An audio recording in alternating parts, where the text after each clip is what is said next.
Je suis Sébastien. J'ai 32 ans.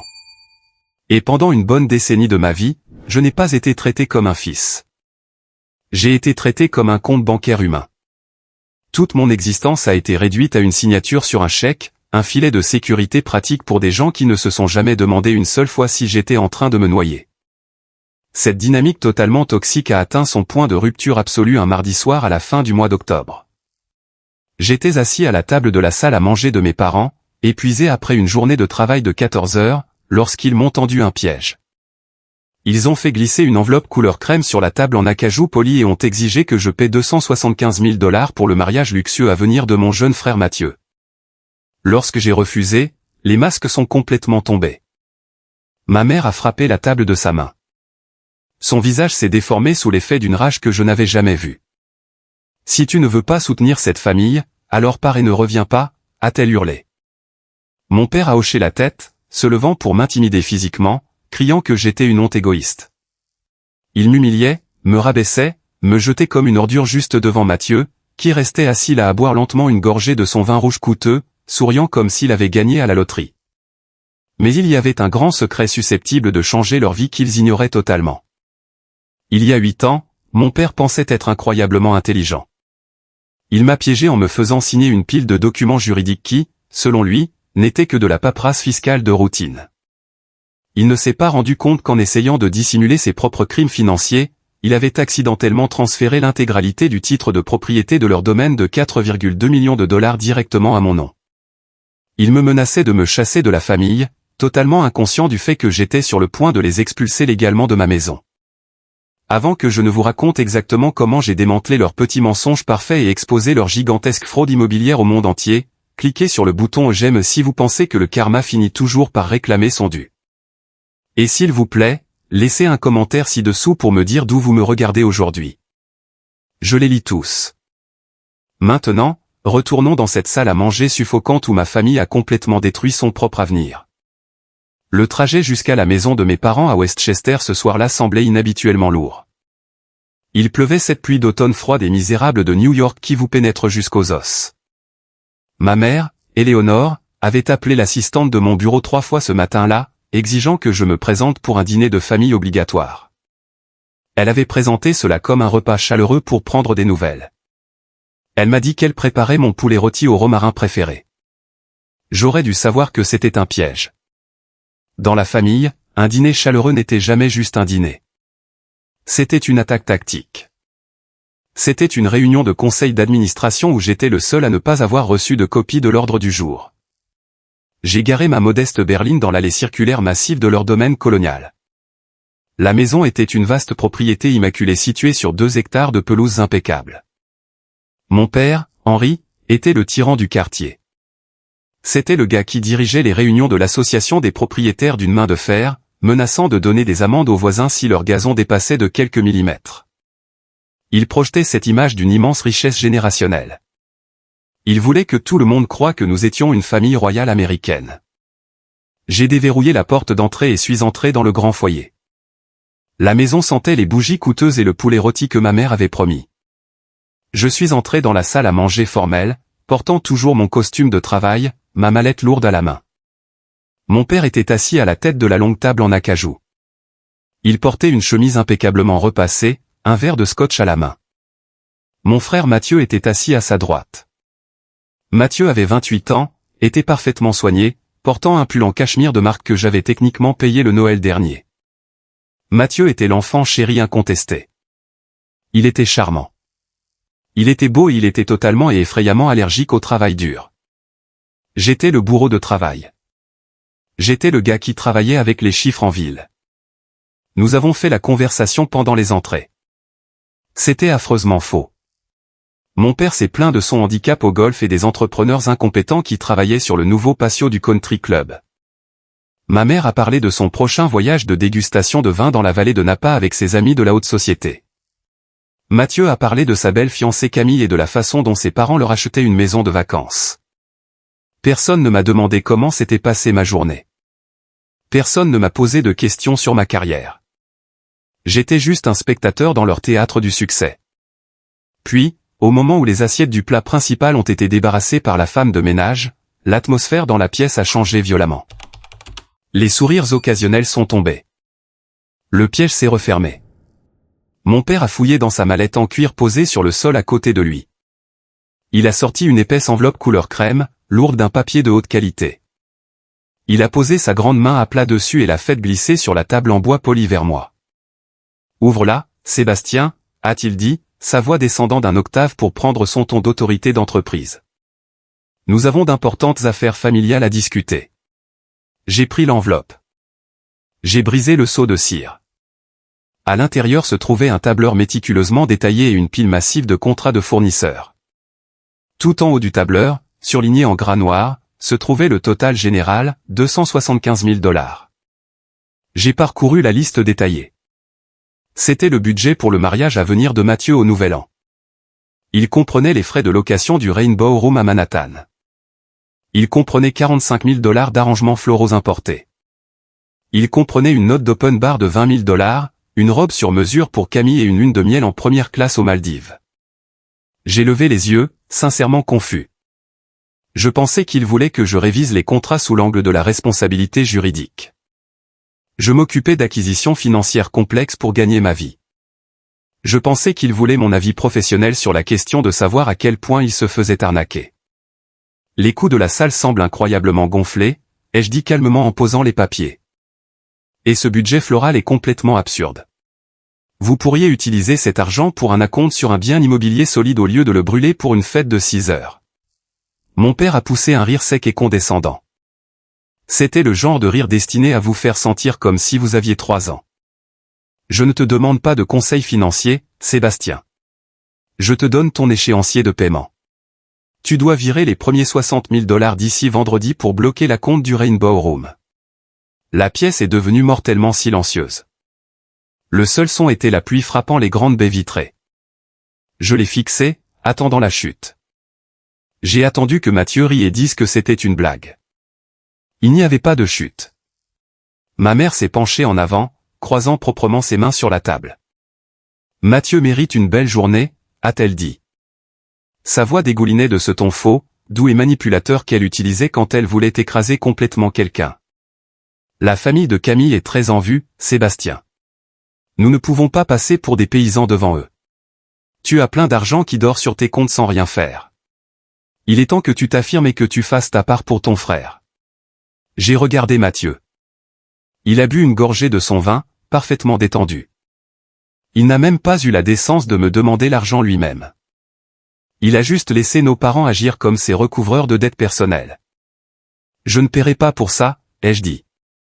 Ma voix était stable. Absolument pas, le visage de mon père est devenu rouge vif. Les veines de son cou ont commencé à saillir contre son col. Il a frappé du poing sur la table, faisant sauter et s'entrechoquer les verres d'eau en cristal. Espèce d'ingrat égoïste, a-t-il aboyé. Tu es une honte pour cette famille. Ton frère se marie et tu vas payer jusqu'au dernier centime. La famille soutient la famille. C'est comme ça que ça marche. La famille soutient la famille, ai-je répliqué, ma propre colère finissant par faire surface. Ça fait 10 ans que je soutiens cette famille. J'ai payé le loyer de Mathieu pendant 3 ans.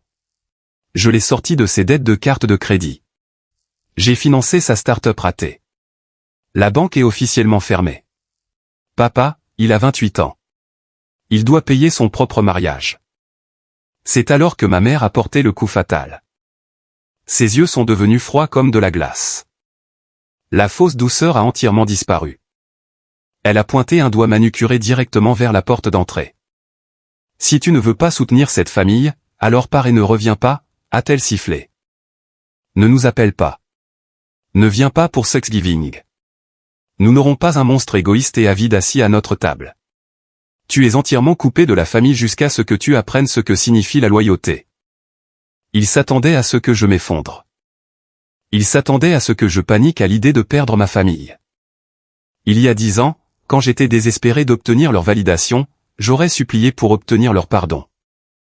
J'aurais vidé mon compte d'épargne juste pour voir ma mère me sourire. Mes 10 ans dans le monde impitoyable de la finance d'entreprise avaient fondamentalement changé mon ADN. J'ai senti mon rythme cardiaque ralentir. Le désespoir s'est évaporé, remplacée par une clarté froide, aiguë et brillante. Je me suis levé. J'ai pris mon manteau. J'ai regardé mon père droit dans les yeux. Et puis j'ai regardé ma mère. « Vous avez 24 heures, ai-je dit. » Ma voix était à peine plus haute qu'un chuchotement, mais elle a résonné dans la pièce comme un coup de feu. Ma mère a ricané en croisant les bras. 24 heures pourquoi? Pour faire le chèque? Non, ai-je répondu en la fixant du regard. 24 heures pour trouver votre prochaine action. Parce que vous venez de commettre une très grande erreur. Je me suis retourné et je suis sorti par la porte d'entrée. Je n'ai pas regardé en arrière. Je suis sorti sous la pluie glaciale, je suis monté dans ma voiture et j'ai verrouillé les portes. J'ai agrippé le volant si fort que mes articulations sont devenues blanches. Mes propres parents, ma propre chair et mon propre sang. Ils étaient parfaitement prêts à me jeter comme un outil cassé dès l'instant où j'arrêtais de distribuer du cash. J'ai sorti mon téléphone et j'ai composé le numéro de la seule personne en qui j'avais plus confiance qu'en n'importe qui d'autre au monde, mon avocat, Alexandre. Alexandre était un requin. Il était brillant, impitoyable et extrêmement loyal. Il a décroché à la deuxième sonnerie. Il était plus de 21 heures, mais il savait que je ne l'appelais jamais à moins que l'immeuble ne soit en feu. « Alexandre » ai-je dit, ma voix tremblant légèrement sous le coup de l'adrénaline. « J'ai besoin que tu extrais les registres de propriété du domaine de mes parents à Westchester. Sors tout à partir de 2016. Les actes, l'historique des transferts, les registres fiscaux, les clauses de responsabilité, tout. Je veux tout cela sur mon bureau demain matin. » Ma famille pensait harceler un compte bancaire sans défense. Ils pensaient détenir tout le pouvoir. Ils n'avaient aucune idée que les fichiers se trouvant au bureau du greffier du comté s'apprêtaient à transformer toute leur réalité en un cauchemar juridique inévitable. Pour vraiment comprendre la folie absolue de ce dîner, il faut comprendre la dynamique historique de notre famille. J'ai toujours été le bourreau de travail. Mathieu était le poney de spectacle et mes parents étaient les directeurs de cirque qui veillaient à ce que le bourreau de travail reste dans la boue pendant que le poney de spectacle recevait tous les applaudissements. Quand j'avais 22 ans, j'ai décroché mon premier poste d'analyste débutant dans une grande société financière de Manhattan. Je travaillais 80 heures par semaine. Je dormais sur un matelas d'occasion dans un minuscule appartement avec 3 colocataires dans le Queens. Je mangeais des nouilles instantanées pour le dîner, je sautais des repas et j'économisais chaque dollar disponible pour me constituer un fonds d'urgence. J'avais une peur bleue d'être pauvre. J'avais une peur bleue de l'échec. Je n'avais pas de gros fonds d'études qui m'attendaient. Mes parents avaient discrètement vidé mes économies d'études des années auparavant pour financer une rénovation majeure de la maison de Westchester. Ils m'avaient dit que je pouvais contracter des prêts étudiants parce que cela me forgerait le caractère. La même année, Mathieu a décidé que suivre sa deuxième année d'université était tout simplement trop stressant pour sa santé mentale. Il a annoncé qu'il voulait prendre une année sabbatique pour voyager à travers l'Europe et se trouver lui-même. Mes parents ont trouvé que c'était une preuve brillante de curiosité intellectuelle. Ils ont organisé un somptueux dîner d'adieu pour lui. Lors de ce dîner, mon père m'a pris à part dans le couloir. Il m'a fait culpabiliser à propos de mon nouveau salaire d'entreprise. Il m'a dit que je vivais confortablement en ville pendant que mon frère essayait d'élargir ses horizons culturels avec un budget serré. Il a exigé que je contribue au fonds de voyage de Mathieu. J'avais 22 ans, j'étais épuisé et désespéré que mon père me regarde avec la même fierté qu'il éprouvait pour Mathieu. J'ai cédé. J'ai donné l'intégralité de ma prime de signature. Mathieu a passé les 6 mois suivants à publier des photos depuis des yachts de luxe à Santorin, à manger des truffes à Florence et à skier dans les Alpes suisses. Il ne s'est pas trouvé lui-même. Il a juste trouvé de nouvelles façons de dépenser mon argent. Lorsqu'il est enfin revenu à New York, affirmant qu'il était prêt à intégrer le marché du travail, mes parents ont décidé qu'il lui fallait un véhicule fiable pour se rendre à son nouveau travail de marketing d'entrée de gamme. Ils lui ont acheté une Porsche noire neuve. Je me souviens leur avoir rendu visite pour les fêtes cette année-là. J'ai remonté l'allée et j'ai vu cette Porsche rutilante et odieuse garée là. Je prenais toujours le métro à 5 heures du matin, debout au coude à coude dans le froid glacial, en calculant si je pouvais me permettre d'ajouter de la viande à mes courses cette semaine-là. Lorsque j'ai demandé à ma mère comment ils avaient pu s'offrir une voiture de sport de luxe, elle a simplement balayé l'air de la main. Elle m'a dit que Mathieu devait projeter le succès pour attirer le succès. Les exigences financières ne s'arrêtaient jamais. Au cours de la décennie suivante, j'ai payé la caution de l'appartement de luxe de Mathieu. Je l'ai tiré d'affaire lorsqu'il a accumulé des dettes de cartes de crédit en achetant des montres de marque. Pendant ce temps, mon père, Henri, se pavanait en ville en tant que président de la fondation caritative de Westchester. Il organisait de grands galas, côtoyait les politiciens locaux et prononçait de longs discours sur la philanthropie. Lors de ces événements caritatifs, Henri présentait Mathieu aux hommes les plus riches de la salle comme un entrepreneur montant, un visionnaire. Lorsqu'il me présentait, il se contentait de me tapoter l'épaule et de dire « Voici Sébastien ».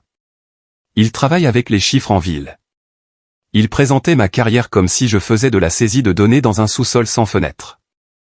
Mais ce qu'il ne savait pas, c'est que je ne faisais pas que brasser du papier. Je gravissais une échelle qu'il ne pouvait même pas concevoir. Au début de ma carrière, j'ai attiré l'attention d'un homme nommé Gérard. Gérard était un ancien titan de Wall Street.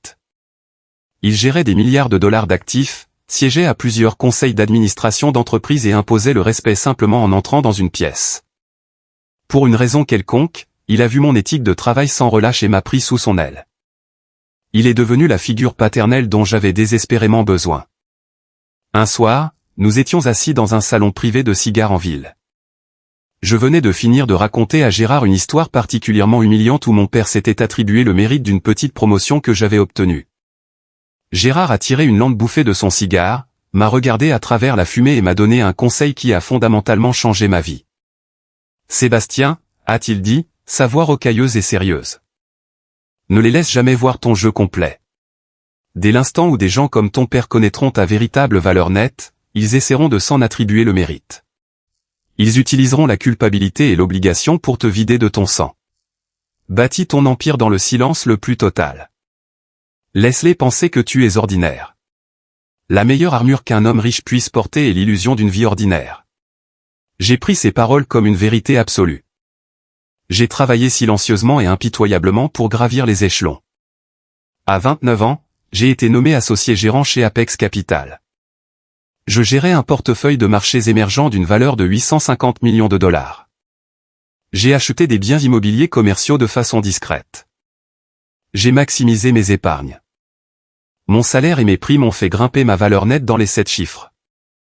Mais pour mes parents, j'étais juste Sébastien, qui vivait dans un appartement normal et avait un salaire convenable. Je conduisais exprès une modeste berline vieille de 5 ans lorsque je leur rendais visite à Westchester. Je ne portais jamais mes costumes sur mesure coûteux ni mes montres de luxe devant eux. Je suis devenu un fantôme à la vue de tous. Mais malgré ma forteresse financière, il y avait un mystère persistant de mon passé qui m'avait toujours tracassé.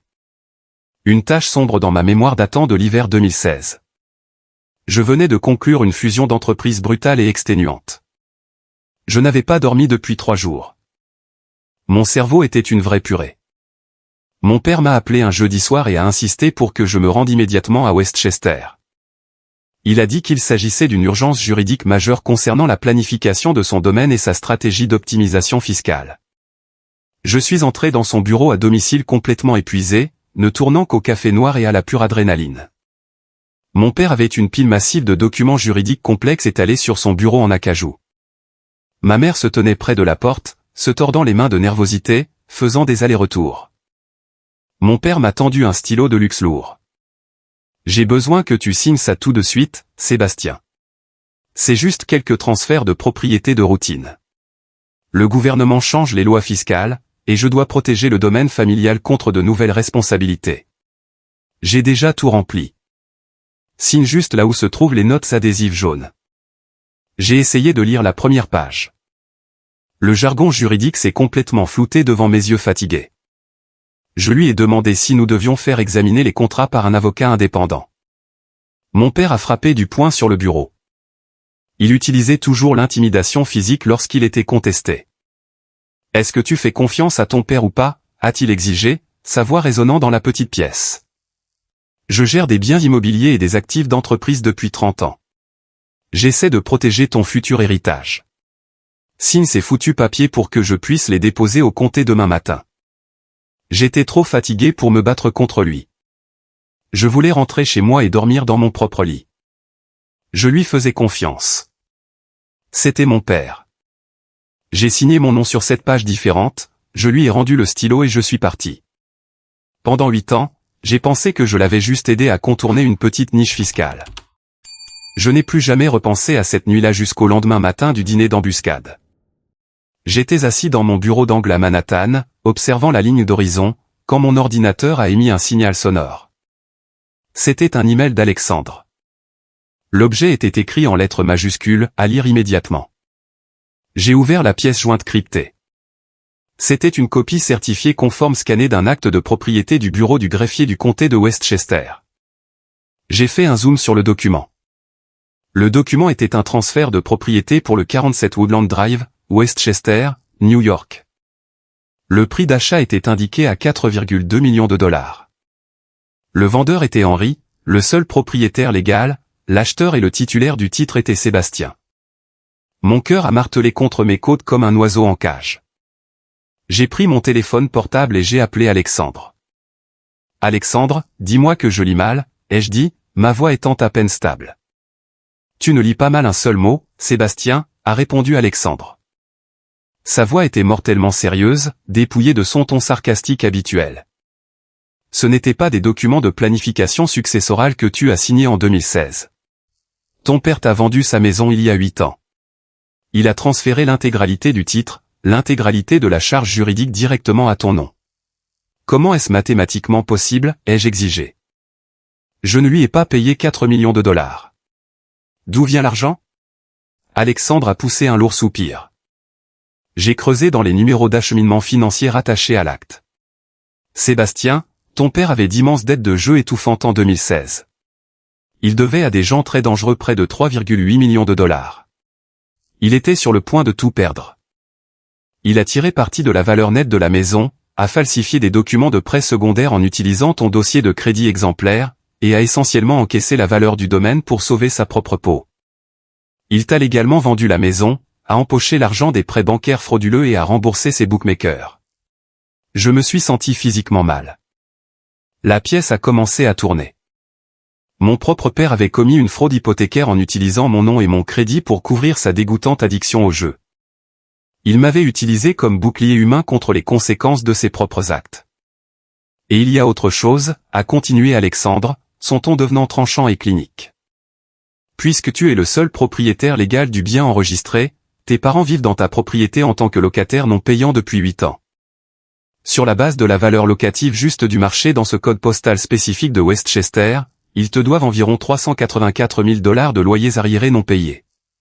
Je me suis adossé à mon fauteuil en cuir. L'ampleur même de la trahison m'a submergé comme de l'eau glacée. Pendant 8 ans, ils m'avaient traité de déception égoïste. Pendant 8 ans, ils avaient exigé que je paie pour la vie de luxe de Mathieu. Et pendant 8 ans, ils dormaient dans une maison qui m'appartenait entièrement, sans payer de loyer, après avoir volé mon identité de crédit pour sauver mon père de la ruine totale. Mon père ne m'avait pas seulement volé. Dans son arrogance, dans son désespoir, il m'avait remis le pouvoir juridique absolu de le détruire. Il m'avait dit de quitter leur maison. Il ne se rendait pas compte qu'il se tenait dans la mienne. Et la guerre n'avait même pas encore commencé. La guerre psychologique a commencé dès le lendemain matin. Ma famille s'est rendue compte que je n'avais pas viré la compte de 60 000 dollars pour le Rainbow Room, et leur sentiment de droit s'est rapidement transformé en pure panique. Mon téléphone vibrait sans arrêt sur mon bureau. D'abord sont venus les messages vocaux de ma mère. Elle a commencé par le chantage affectif classique qu'elle utilisait pour me contrôler depuis mon enfance. « Sébastien, c'est ta mère », disait-elle, sa voix tremblant d'une émotion forcée. Je n'ai pas dormi de la nuit. Ma poitrine est oppressée. La tension artérielle de ton père est dangereusement élevée ce matin. Comment peux-tu faire ça à ta propre chair et à ton propre sang? S'il te plaît, vire l'argent à la salle. Mathieu est en larmes. La famille de Camille pose des questions. Ne détruis pas le bonheur de ton frère par rancœur. Lorsque je n'ai pas répondu aux larmes, le ton a radicalement changé. À midi, mon père a commencé à envoyer des emails agressifs et menaçants sur le plan juridique sur mon compte personnel. Il a menacé de faire rédiger par son avocat une plainte formelle contre moi pour rupture de contrat verbal. Il a affirmé que mon refus soudain de payer causait une détresse émotionnelle sévère et des dommages à sa réputation. C'était tout simplement risible. C'était pathétique. Il me menaçait de me poursuivre pour de l'argent que je ne lui devais pas tout en vivant activement dans une maison qui m'appartenait. Puis est venu l'appel de ma tante Bérénice. Bérénice était la sœur aînée de ma mère et elle était la manipulatrice secrète ultime de la famille. Elle jouait toujours la tante douce, inquiète et profondément religieuse. Mais c'était la commère de la famille et la principale responsable de l'application des règles toxiques de mes parents. Si vous sortiez du rang, c'est Bérénice qui appelait pour vous faire honte et vous soumettre. J'ai laissé son appel aller sur le répondeur, mais je me suis assis à mon bureau et j'ai écouté l'enregistrement. Sébastien, mon chéri, c'est tante Bérénice. Je suis tellement déçu par toi. Tes parents sont des gens bien, de braves travailleurs. Ton père travaille si dur pour cette fondation caritative. Tu sais qu'il traverse une période très stressante avec ses finances en ce moment. Il a besoin d'argent rapidement, Sébastien. Il a du mal et tu es si têtu et cruel. Paie simplement pour le mariage. Dieu regarde tout ce que nous faisons et il ne bénit pas un enfant égoïste. J'ai mis l'enregistrement en pause. J'ai réécouté la partie du milieu. Il a besoin d'argent rapidement. Il a du mal. Bérénice savait. Elle savait absolument qu'Henri était ruiné. Ce petit lapsus a confirmé tout ce qu'Alexandre avait trouvé dans les registres de propriété. Le personnage de président de charité de mon père était une illusion totale. Il était complètement sous l'eau. Il jouait probablement à nouveau, brûlant le peu de crédit qui lui restait. Le mariage de Mathieu n'était pas seulement une célébration de l'amour. C'était une tentative calculée et désespérée de marier Mathieu dans la famille incroyablement riche de Camille pour assurer une bouée de sauvetage financière à mes parents. Ils essayaient d'utiliser mon argent pour acheter une femme riche à Mathieu afin de se sauver eux-mêmes. Plus tard dans l'après-midi, ma réceptionniste est entrée dans mon bureau et m'a tendu une épaisse enveloppe glacée qui venait d'arriver par coursier privé. C'était une invitation formelle.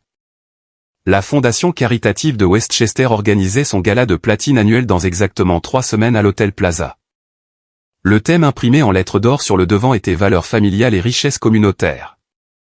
À l'intérieur de l'enveloppe se trouvait un mot manuscrit de la présidente de la fondation, une femme nommée Éléonore. Nous sommes tellement ravis de vous avoir comme conférencier d'honneur cette année, Sébastien. Votre père parle en termes si élogieux de votre succès. Nous ne saurions trop remercier Apex Capital pour le parrainage platine de 250 000 $. J'ai fixé le mot, un sourire lent et sombre s'étirant sur mon visage. Un mois plus tôt, le comité de bienfaisance de ma société m'avait apporté une liste de dons importants d'entreprises de fin d'année pour des déductions fiscales. J'avais parcouru la liste et signé sans regarder de près les organismes de bienfaisance individuels. Apex Capital avait essentiellement financé le précieux gala de mon père. Le conseil d'administration de la fondation, voyant mon nom en tant qu'associé gérant d'Apex Capital, avait exigé qu'Henri m'invite à prendre la parole. Henri n'avait absolument pas le choix. Il devait inviter le fils qu'il venait de menacer de renier. Il était piégé par son propre ego surdimensionné et l'argent de mon entreprise. J'ai immédiatement rédigé une réponse polie et professionnelle à Éléonore, confirmant ma présence et mon discours d'ouverture. Je leur ai promis une présentation sur la gestion de patrimoine et le patrimoine familial qu'ils n'oublieraient jamais. Mais juste au moment où je me sentais totalement maître de l'échiquier, mon assistante Sophie a frappé frénétiquement à ma porte. Elle avait l'air très inquiète, le visage pâle. Elle tenait un télécopie. « Sébastien, je viens d'intercepter ceci du service comptabilité », a-t-elle dit en me tendant le papier. C'est un contrat de fournisseur de Fiona Design. C'est une agence d'organisation de mariage haut de gamme à Manhattan. Ils exigent le paiement immédiat pour un surclassement de la salle, un quatuor à cordes et des arrangements floraux importés. Le total est de 45 000 $. Ils me menacent d'envoyer le dossier au recouvrement si nous ne virons pas les fonds avant 17 heures. J'ai pris le papier de ses mains. C'était un contrat juridique contraignant rendant le signataire personnellement responsable de cette dette massive. J'ai parcouru la liste détaillée, mon sang ne faisant qu'un tour. J'ai fait défiler jusqu'au bas de la page. Là, sur la ligne de signature principale, se trouvait mon nom, Sébastien. Mais ce n'était pas mon écriture. C'était une falsification maladroite et frénétique. Mon sang est devenu complètement froid. Mathieu. Mathieu avait imité ma signature sur un document financier juridique. Il avait commis un crime de fraude pour obtenir des roses importées coûteuses pour son mariage.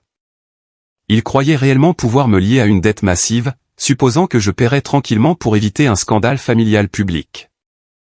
Il me croyait faible. Il pensait que j'étais toujours le gamin de 22 ans désespéré d'obtenir de l'approbation. Sophie, ai-je dit, ma voix dangereusement calme. Scannez ce document immédiatement.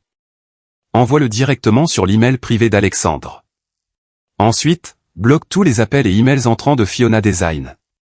Dis à la comptabilité de rejeter toute charge non autorisée touchant mes comptes personnels ou d'entreprise. 1 heure plus tard, j'étais assis dans le bureau élégant d'Alexandre dans le centre-ville. La vue sur la ligne d'horizon de Manhattan était magnifique, mais j'étais entièrement concentré sur la table de conférence en verre. Nous avions le contrat falsifié, l'acte de propriété de 2016 et les registres fiscaux étalés devant nous. Cela change la donne, Sébastien. Cela fait tout escalader, a dit Alexandre en tapotant son stylo en argent coûteux sur le contrat falsifié. Mathieu a franchi la ligne entre être un gosse gâté et plein de privilèges et commettre un crime grave. Si nous transmettons cela à la police dès maintenant, il risque de la prison ferme. La falsification pour un gain financier supérieur à 10 000 $ est une infraction majeure. Je ne veux pas encore impliquer la police, ai-je dit en me penchant en avant. Je veux qu'ils se sentent en sécurité. Je veux qu'ils pensent qu'ils m'ont coincé. Je veux qu'ils montent sur la scène avant que je ne tire la trappe. Alexandre s'est adossé à son fauteuil, ses yeux devenant perçants et calculateurs. Alors, quelle est la stratégie? Nous les tenons à coup sûr pour fraude hypothécaire, loyers impayés et falsification. J'ai fait glisser l'invitation glacée au gala de charité de Westchester sur la table en verre. Mon père organise son plus grand événement de la décennie dans 3 semaines. 400 des personnes les plus riches et les plus influentes de l'État seront présentes. La presse locale sera là. L'ensemble du conseil d'administration de la fondation sera là. Il va se lever et prêcher sur les valeurs familiales. Alexandre a lu l'invitation. Un sourire lent et dangereux est apparu sur son visage. Tu veux exécuter l'expulsion pendant le gala. Pas seulement l'expulsion, ai-je répondu, sentant de la glace dans mes veines. Je veux tout exécuter. Je veux que tu rédiges un préavis officiel de 30 jours pour libérer les lieux à l'attention d'Henri et d'Éléonore. Je veux que tu calcules chaque dollar de loyer impayé avec les intérêts. Prépare une mise en demeure sévère pour Mathieu concernant les contrats falsifiés, soulignant les peines pénales pour ces actes. Je veux tous les documents imprimés sur du papier lourd et reliés dans des dossiers en cuir noir. Et je veux que tu sois là avec moi, prêt à leur signifier légalement devant chaque personne qu'ils passent leur misérable vie à essayer d'impressionner. Alexandre a hoché la tête, ouvrant son ordinateur portable, ses doigts volant déjà sur le clavier. Ce sera prêt. Nous allons rendre cela juridiquement inattaquable. Il n'y aura aucune faille. Ils ne pourront pas contester cela devant les tribunaux. Ils voulaient jouer sale. Ils voulaient utiliser mon nom, falsifier ma signature, voler mon crédit et me jeter de ma propre famille. Mais ils avaient oublié une règle cruciale et incontestable de la finance et de l'immobilier à haut risque, la maison gagne toujours, et légalement, c'est moi qui possède la maison. Les 3 semaines menant au gala ont ressemblé à la pression calme et suffocante juste avant qu'un ouragan massif n'atteigne la côte. J'ai coupé tout contact direct avec mes parents et mon frère. J'ai bloqué leur numéro de téléphone portable. J'ai redirigé leurs emails directement vers un dossier caché sur mon serveur. Je suis totalement resté dans l'ombre, mais ils n'ont pas arrêté d'essayer de briser mes limites. Ils étaient comme des rats testant les murs d'une cage. Environ 1 semaine avant l'événement, j'ai reçu un appel téléphonique de mon cousin Fabien. Fabien était un agent immobilier dans le New Jersey qui avait toujours joué le rôle de médiateur neutre dans la famille. Il avait l'air incroyablement sympathique et doux au téléphone. « Sébastien, mec, j'ai appris ce qui s'est passé au dîner », a dit Fabien doucement. « Oncle Henri devient fou ici. Il dit que tu essaies de ruiner la vie de Mathieu par jalousie parce que Camille vient d'une famille riche. » Je lui ai dit, je sais que ce n'est pas vrai. « Comment tu tiens le coup, mec ? Tu sais que tu peux me parler. » Je savais exactement ce que faisait Fabien. Il servait d'espion. Il n'appelait pas pour prendre des nouvelles de ma santé mentale. Henri l'avait envoyé pour recueillir des informations, pour sonder mes défenses, pour voir si j'allais céder et payer l'argent, ou si je planifiais une forme de représailles. J'ai décidé de nourrir le rat. J'ai soupiré lourdement dans le téléphone, prenant un ton fatigué et stressé. Ça a été vraiment dur, Fabien. Je m'enterre juste sous le travail pour ignorer ça. En fait, je prépare un discours très spécial et sincère pour le gala de charité la semaine prochaine. Je veux juste clarifier les choses sur nos valeurs familiales et tout arranger. Je pense que papa sera surpris. J'ai raccroché en sachant exactement ce qui allait se passer ensuite. 10 minutes plus tard, j'ai vérifié les journaux d'appel sur mon serveur privé. Fabien avait immédiatement composé le numéro du domicile d'Henri. Il est retourné en courant chez son maître avec les fausses informations. La réaction d'Henri était entièrement prévisible. Il était arrogant, mais il était aussi profondément paranoïaque. Il a supposé que mon discours spécial signifiait que j'allais monter sur scène et pleurer publiquement sur le fait d'avoir été maltraité. Il pensait que j'allais faire une crise émotionnelle et supplier pour obtenir leur amour devant ses amis riches. Pour contrer cette menace imaginaire, j'ai appris par le coordinateur d'événements de la fondation qu'Henri avait discrètement doublé l'équipe de sécurité privée pour le gala. Il avait ordonné aux gardes de se tenir près de la scène et de me faire sortir physiquement du bâtiment si je m'écartais du script. Il pensait pouvoir me contrôler par la simple intimidation physique. La nuit du gala est enfin arrivée. L'air à New York était frais et glacial, me mordant le visage alors que je sortais de mon appartement. Je me suis arrêté devant l'hôtel Plaza dans une élégante voiture noire. Je suis sorti vêtu d'un costume Armani bleu nuit fait sur mesure. Ma montre à elle seule valait plus que tout le budget floral du mariage de Mathieu. Je ne ressemblais pas au fil épuisé et surmené dont il se souvenait. Je ressemblais exactement à l'homme qui gérait près d'1 milliard de dollars d'actifs. Je ressemblais au pouvoir. Alexandre est arrivé un instant plus tard, sortant de sa propre voiture. Il avait l'air très élégant dans un costume anthracite classique, tenant une lourde mallette en cuir noir. À l'intérieur de cette mallette se trouvait la destruction absolue et incontestable de la famille. Nous sommes entrés dans la grande salle de bal du Plaza. C'était une démonstration de richesse superficielle et d'excès ridicule. Des lustres en cristal tombaient des hauts plafonds, diffusant une chaude lumière dorée. De massives sculptures sur glace taillées en forme de logo de la fondation fondaient lentement sur des plateaux en argent au-dessus des tables du buffet. Des serveurs en gants blancs circulaient dans la foule avec des plateaux de champagne coûteux et de caviar. De l'autre côté de la pièce, se tenant près de la scène principale, se trouvait ma famille. Henri ressemblait à un roi tenant sa cour dans son smoking coûteux. Éléonore était drapée de diamants dont je savais maintenant qu'ils avaient probablement été achetés avec des cartes de crédit prédatrices qu'il ne pouvait pas se permettre de rembourser. Mathieu se tenait à côté de sa fiancée Camille, riant fort et montrant ses dents parfaitement blanches à un groupe de politiciens locaux. J'ai pris une grande inspiration, je me suis recentré et j'ai marché droit vers eux. Alexandre me suivait comme une ombre, complètement silencieux et imposant physiquement. Lorsqu'Henri m'a vu approcher, son faux sourire pour l'appareil photo s'est tendu en une grimace rigide. Il s'est excusé auprès des politiciens et s'est avancé pour m'intercepter avant que je ne puisse m'approcher trop près de la section VIP.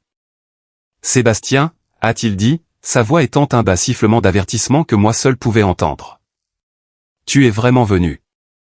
J'espère que tu te souviens de notre conversation.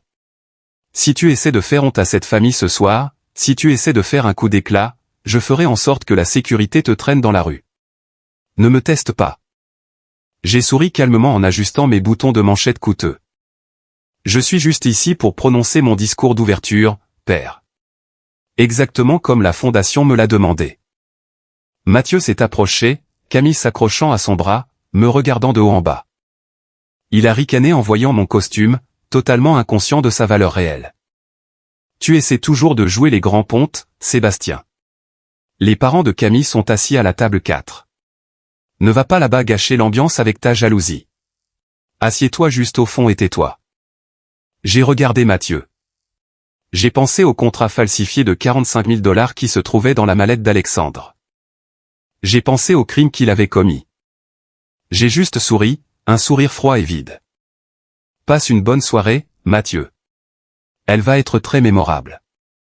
Soudain, Thierry, un membre senior du conseil d'administration de la fondation, m'a repéré de l'autre côté de la pièce. Thierry était un poids lourd du marché de l'immobilier commercial de New York. Milliardaire, il a dépassé Henri et m'a tendu les deux mains, son visage s'illuminant d'un respect et d'un enthousiasme sincère. « Sébastien » a tonné Thierry en me secouant la main vigoureusement, ignorant complètement mon père. J'étais absolument ravi quand j'ai vu Apex Capital sur la liste des parrains platine.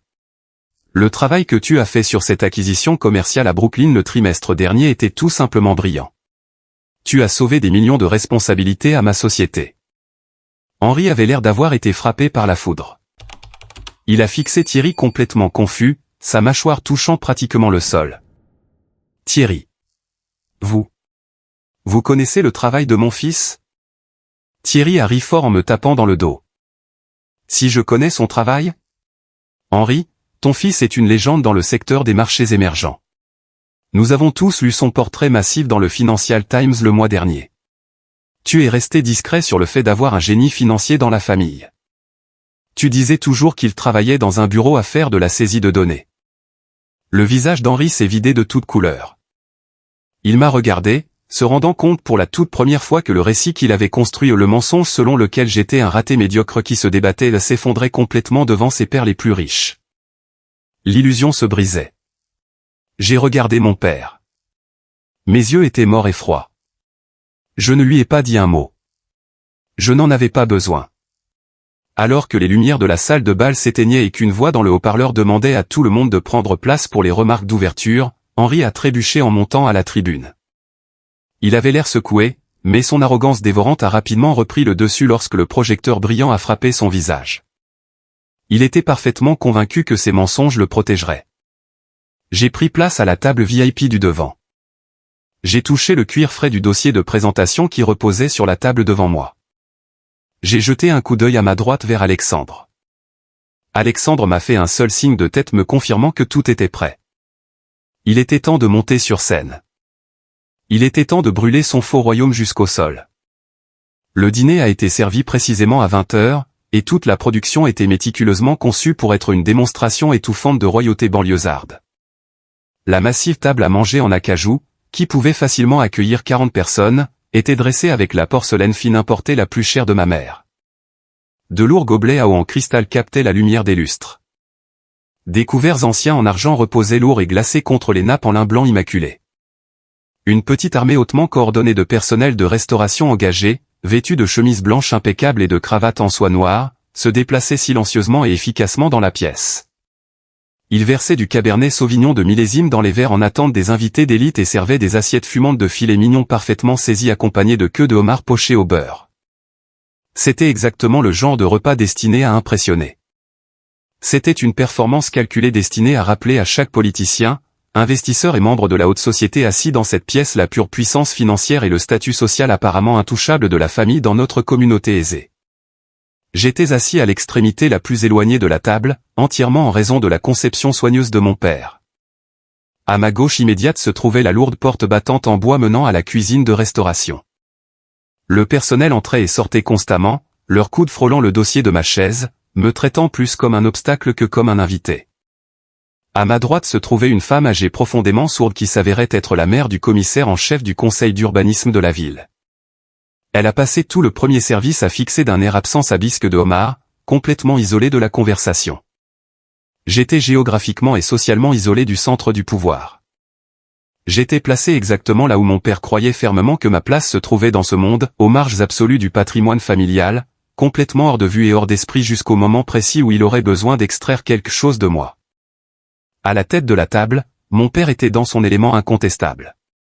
Il tenait sa cour, riant fort, projetant l'image sans défaut d'un patriarche bienveillant et généreux et d'un magnate de l'immobilier autodidacte hautement accompli. Il faisait fonctionner la pièce depuis sa chaise, veillant à ce que chaque investisseur d'entreprise, chaque membre du conseil d'administration du country club et chaque politicien local se sente correctement adulé et validé.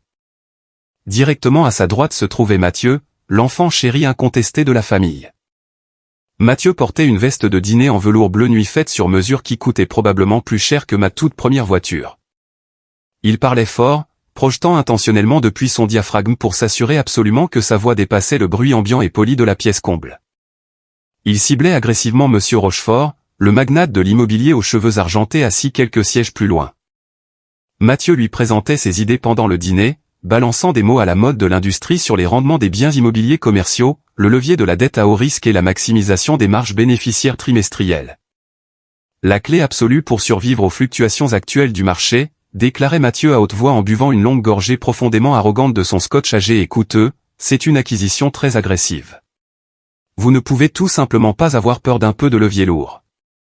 C'est exactement comme ça que mon père et moi avons bâti la marque familiale pour en faire ce qu'elle est aujourd'hui. C'est précisément comme cela que j'ai l'intention d'étendre exponentiellement notre portefeuille d'entreprise au cours du prochain trimestre fiscal. Il faut juste avoir l'estomac pour jouer avec les grands, prendre les risques massifs et sécuriser l'immobilier de premier ordre. J'ai observé Monsieur Rochefort très attentivement depuis ma place calme au bout de la table. L'homme plus âgé coupait poliment et méthodiquement son steak, hochant la tête de manière vague au discours vantard de Mathieu. Mais je connaissais extrêmement bien Monsieur Rochefort. Je savais exactement comment il fonctionnait derrière les portes closes des conseils d'administration des entreprises à Manhattan. Je pouvais clairement voir la crispation légère et presque imperceptible autour des coins de ses yeux, les micro-expressions de profond ennui polymasquant une irritation croissante. Monsieur Rochefort était un milliardaire impitoyable autodidacte qui respectait profondément la compétence calme et éprouvée et détestait absolument l'arrogance bruyante et non méritée. Mathieu se noyait complètement dans son propre orgueil sans fond, totalement inconscient que l'homme puissant qu'il essayait désespérément d'impressionner analysait activement ses insécurités financières flagrantes. De temps en temps, les yeux perçants et calculateurs de Monsieur Rochefort glissaient le long de la table jusqu'à mon extrémité. Nous n'avons échangé aucun mot. Nous ne nous sommes pas offert un seul sourire, mais la reconnaissance professionnelle silencieuse qui passait entre nous était assourdissante pour moi. Il savait exactement pourquoi j'étais assis dans le coin comme un serviteur banni, et il attendait simplement avec une immense patience de voir exactement comment cette pièce tragique allait se dérouler.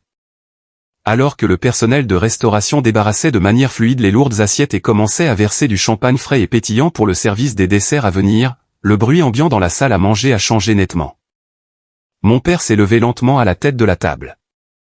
Il a pris sa flûte à champagne en cristal et l'a tapotée doucement, de manière rythmique, avec une lourde cuillère à dessert en argent. Le son clair et tranchant a coupé le bavardage poli de 35 invités riches, qui s'est immédiatement éteint pour laisser place à un silence absolu. Les visages se sont tournés avec respect vers mon père, s'attendant à un toast traditionnel et chaleureux pour les fêtes. Ma mère s'est penchée en avant sur sa chaise, le visage plaqué d'une expression très pratiquée de dévotion adoratrice et inébranlable envers son mari. Chers amis, chers collègues et distingués invités, a commencé mon père, sa voix étant chaude, profonde et extrêmement travaillée pour un impact émotionnel maximal.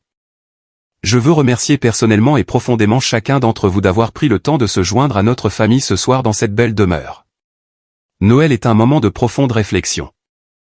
C'est un moment sacré où nous nous rassemblons pour célébrer les choses fondamentales qui comptent vraiment dans ce monde chaotique, une tradition inébranlable, une loyauté absolue et la force durable et incassable du patrimoine familial. Il s'est interrompu parfaitement, laissant ces paroles lourdes suspendues dans l'air chaud, permettant aux invités captivés de hocher la tête en signe d'accord solennel et respectueux. Comme beaucoup d'entre vous dans cette pièce le savent déjà, a continué mon père, son ton prenant une tournure soudaine, sombre et très théâtrale, nous avons récemment subi une terrible perte. Nous avons perdu le patriarche de notre famille, mon père bien-aimé, Théophile. C'était un homme vraiment grand, un bâtisseur de communauté, un homme qui comprenait fondamentalement que la vraie force d'une famille réside entièrement dans ses fondations solides. Et que ces fondations doivent être farouchement protégées et transmises par les voies traditionnelles appropriées pour garantir que la génération suivante prospère. J'ai senti mon estomac se nouer en un nœud dur et froid. Ça venait. L'embuscade était disposée parfaitement, étape par étape calculée, devant un public captif et très influent. Malheureusement, a dit mon père en poussant un lourd soupir fabriqué qui a résonné dans la pièce calme, au cours de ces derniers mois tragiques sur cette terre, l'esprit autrefois brillant de mon père a commencé à lui faire défaut de manière tragique et rapide. L'âge est un voleur cruel et impitoyable. Dans sa profonde confusion et son déclin mental, il a apporté des modifications très inhabituelles et profondément inquiétantes à son domaine et à son testament final. Des modifications qui vont entièrement à l'encontre des traditions et des valeurs fondamentales qu'il a défendues toute sa vie d'adulte. Il a rédigé un document profondément imparfait qui diviserait inutilement cette famille et menacerait fondamentalement le patrimoine immobilier même qu'il a passé toute sa vie à bâtir à partir de rien. Un murmure de sympathie s'est propagé parmi les invités bien habillés. Quelques personnes ont jeté des regards profondément sympathiques et pitoyables vers mon père et ma mère. Tante Bérénice, assise près du milieu de la table, drapée de bijoux coûteux, a chuchoté forte à la femme à côté d'elle, c'est une tragédie si horrible ce qu'une démence sévère fait à l'esprit brillant d'une personne. Mon père a levé une main ferme, faisant taire instantanément les chuchotements dans la pièce. Mais, a-t-il dit, sa voix s'élevant avec une fausse noblesse cœur à vomir, une famille forte et résiliente corrige immédiatement ses erreurs. Une famille forte reste complètement unie face à la confusion temporaire et aux erreurs juridiques. Et ce soir, entourés de nos plus chers amis, nous allons corriger cette erreur tragique. Nous allons veiller à ce que le domaine familial principal reste exactement là où il doit être de droit, avec le fils aîné, pour porter le nom de famille et nos affaires vers l'avenir. Soudain, pile au bon moment, ma mère s'est levée de sa chaise. Elle a marché rapidement et fermement vers le bureau privé de mon père, qui était adjacent à la salle à manger. Elle est revenue un instant plus tard en tenant un épais document juridique couleur crème et un stylo plume en plaqué or incroyablement cher. Elle n'a pas remis les articles à mon père. Au lieu de cela, elle a parcouru toute la longueur de la longue table en acajou, les yeux de 35 personnes puissantes suivant chacun de ses mouvements, et s'est arrêtée juste à côté de ma chaise. Elle a placé le lourd document juridique directement sur mon assiette à dessert vide. Les lettres noires, grasses et incontestables brillaient sous la lumière du lustre, renonciation volontaire au droit de succession. Sébastien, a dit mon père, sa voix portant facilement et de manière impérieuse à travers la pièce mortellement silencieuse. Il ne posait pas une question. Il donnait un ordre direct et non négociable. Nous savons tous à quel point tu aimais ton grand-père. Nous savons tous que tu veux ce qu'il y a de mieux pour l'avenir de cette famille et notre statut d'entreprise. Fais ce qui est juste et honorable ce soir. Signe le papier. Renonce formellement à la propriété de Cap Cod en faveur de ton frère, là où elle doit être, et laissons-nous tous apprécier notre dessert de Noël en paix en tant que front uni et incassable. Les 35 paires d'yeux se sont déplacés simultanément de mon père à la tête de la table jusqu'à moi, assis dans le coin. La pression sociale dans la pièce était physiquement écrasante, comme si l'on se trouvait au fond de l'océan. C'était le coup de maître d'Henri. Il exploitait agressivement le poids social immense et étouffant de tout son réseau de country club et de ses partenaires d'affaires. Il pariait tout ce qu'il avait sur la supposition arrogante que je serais beaucoup trop embarrassé, trop faible et trop terrifié à l'idée de faire une scène publique pour lui refuser. Il pensait sincèrement que je me résignerais à signer la renonciation d'un héritage de 2,8 millions de dollars juste pour éviter de gâcher le dessert de ses amis riches. J'ai regardé l'épais document. J'ai regardé le stylo plume en or qui reposait lourdement dessus. Puis j'ai levé le menton et j'ai regardé le long de la table directement vers Mathieu. Mon frère aîné vibrait pratiquement sur sa chaise de cupidité non réprimée, un sourire hautain et victorieux s'étirant sur son visage rouge. Il pensait avoir déjà gagné la guerre. J'ai lentement tendu la main et j'ai pris le stylo plume. Je l'ai tenu entre mes doigts pendant une seconde longue, agonisante et silencieuse. La pièce a retenu son souffle collectif. Puis j'ai reposé doucement le stylo sur la table en bois, j'ai repoussé fermement le document juridique loin de mon assiette et j'ai regardé mon père droit dans les yeux. Non, ai-je dit. Ma voix n'était pas un cri, mais dans cette pièce silencieuse et caverneuse, elle a résonné comme une cloche. Un hoquet collectif, très audible, s'est propagé violemment dans la salle à manger. Plusieurs femmes de la haute société ont attrapé leur collier de perles sous le choc. L'audace absolue d'un fils plus jeune défiant publiquement son père puissant et riche lors d'un dîner de fête formel était complètement scandaleuse dans leur monde. Le masque bienveillant sur le visage de mon père s'est complètement brisé en 1 million de morceaux. Le patriarche souriant a disparu, remplacé instantanément par un tyran vicieux et coincé qui venait d'être publiquement humilié devant ses investisseurs. Son visage a pris une teinte violette très dangereuse. Il a jeté violemment sa serviette en lin sur la table, sa lourde chaise raclant fort contre le sol en bois dur.